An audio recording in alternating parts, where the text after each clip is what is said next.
Indian overseas Congress के अध्यक्ष और वरिष्ठ नेता सैम पित्रोदा पिछले 2 दिनों से अपने बयान को लेकर चर्चा का विषय बने हुए हैं। दरअसल पिछले 2 दिनों पहले उन्होंने पीएम के मंदिर जाने को लेकर चिंता जताई थी। वहीं अब ईवीएम को लेकर भी उन्होंने एक बार फिर से चिंता जाहिर की है। लेकिन आखिर ऐसी कौन सी बातें उन्होंने कही है जिसके कारण वो कंट्रोवर्सी का हिस्सा बन रहे हैं, आइए आपको बताते हैं।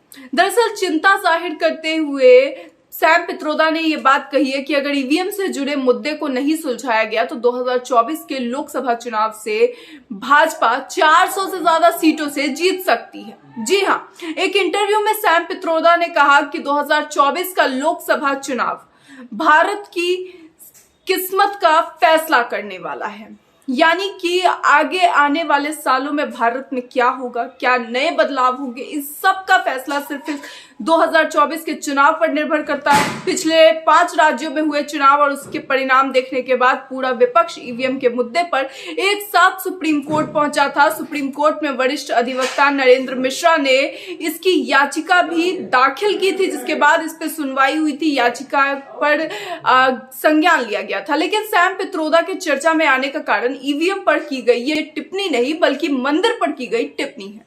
जी हाँ, दरअसल सैम पित्रोदा ने अगले साल होने वाले लोकसभा चुनाव को लेकर बड़ी टिप्पणी करते हुए कहा कि भारत के लोगों को यह तय करना होगा कि वे हिंदू राष्ट्र बनाना चाहते हैं या वे एक ऐसे राष्ट्र का निर्माण चाहते हैं जो वास्तव में धर्मनिरपेक्ष हो, जिसमें समावेश और विविधता स्थिरता पर ध्यान केंद्रित किया जाता हो। उन्होंने कहा कि मुझे उम्मीद है कि भारत के लोग देश के भविष्य के लिए जवाब देंगे।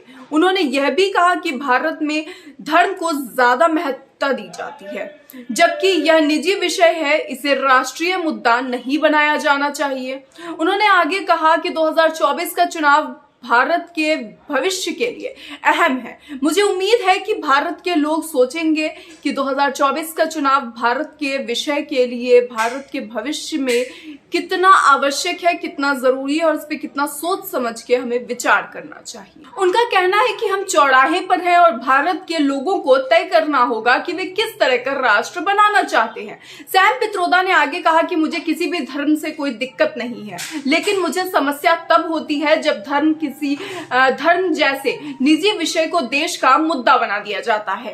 राम मंदिर के प्राण प्रतिष्ठा में पीएम नरेंद्र मोदी के शामिल होने को लेकर सवाल खड़े करते हुए सैम पित्रोदा ने कहा कि कभी कभार मंदिर के दर्शन करने जाना ठीक है, लेकिन आप उसे मुख्य मंच नहीं बना सकते हैं। और उसकी इसी टिप्पणी पर अब लोग उनकी निंदा कर रहे हैं। लोग कह रहे हैं कि क्या ये कहना सही था।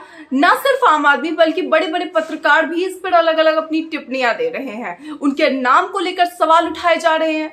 सैम पित्रोदा का कहना है कि 40% लोग भाजपा को वोट देते हैं, 60% लोग भाजपा को वोट नहीं देते हैं। वह हर किसी के प्रधानमंत्री है, ना कि किसी एक पार्टी के। यही संदेश भारत के लोग प्रधानमंत्री से चाहते हैं। उन्होंने पूछा, क्या राम मंदिर असली मुद्दा है या बेरोजगारी एक असली मुद्दा है? और ये आज की सच्चाई भी है कि क्या आज महंगाई मुद्दा नहीं है?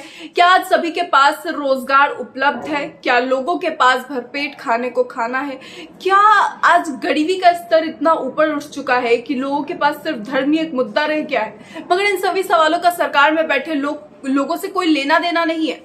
सैम पित्रोदा ने राहुल गांधी द्वारा विदेश में दिए गए उन बयानों पर भी प्रतिक्रिया दी गई जिसमें राहुल गांधी पर विदेशी भूमि पर देश के अपमान का आरोप लगाया गया था। सैम ने कहा कि जब हम विदेश जाते हैं तो भारत की आलोचना नहीं करते, बल्कि हम भारत सरकार की आलोचना करते हैं। ये 2 अलग चीजें हैं। भारत सरकार की आलोचना और भारत की आलोचना में भ्रमित नहीं होना चाहिए। उन्होंने कहा, मैं चिंतित हूं क्योंकि धर्म को बहुत ज्यादा महत्ता दी जा रही है।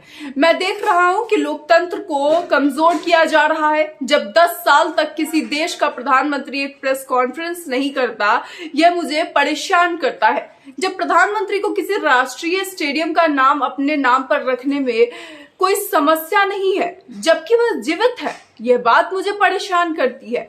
मेरे लिए धर्म एक व्यक्तिगत चीज है, इसे राष्ट्रीय एजेंडे के साथ भ्रमित ना करें। हालांकि इस पूरी बात में ऐसा कुछ भी नजर नहीं आया जिसका मुद्दा बनाया जा सके, मगर फिर भी इसे एक बड़े मुद्दे के रूप में दिखाया जा रहा है। जो सवाल इस पूरी बातचीत के दौरान उन्होंने उठाए कि क्या हमारे देश में चुनाव जाति के और धर्म के आधार पर नहीं होते हैं, क्या इसमें सच्चाई नहीं है, क्या यहाँ धर्म के नाम पर भेदभाव नहीं होते हैं, क्या ये भी गलत है, क्या चुनाव से पहले किसी भी पार्टी का कोई भी नेता मंदिर नहीं जाता, क्या इन 10 सालों में एक भी प्रेस वार्ता पीएम मोदी द्वारा की गई है?